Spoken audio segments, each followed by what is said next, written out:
ST महामंडळाच्या gratuity घोटाळ्याच्या प्राथमिक माहितीमध्ये 63 अधिकारी दोषी आढळलेले आहेत अशी माहिती महाराष्ट्र एसटी कर्मचारी काँग्रेसचे सरचिटणीस श्रीरंग बारगे यांनी दिलेली आहे।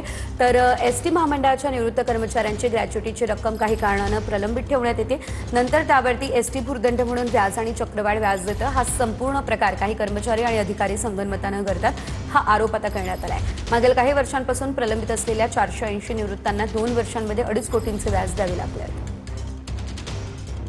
वर्षामध्ये मागचे जे केसेस आहेत म्हणजे गेले अनेक वर्ष 5-10 वर्षापूर्वीच्या चाललेत का 2.5 कोटी रुपये 480 कर्मचाऱ्यांना निवृत्त कर्मचाऱ्यांना 2.5 कोटी रुपये द्यावे लागले। हे भयानक आहे। आज एसटी महामंडळ आर्थिक अडचणीत आहे। दररोजचा तोटा 1.5 कोटीचा होतोय, 12,000 कोटी रुपये संचित तोटा झालाय।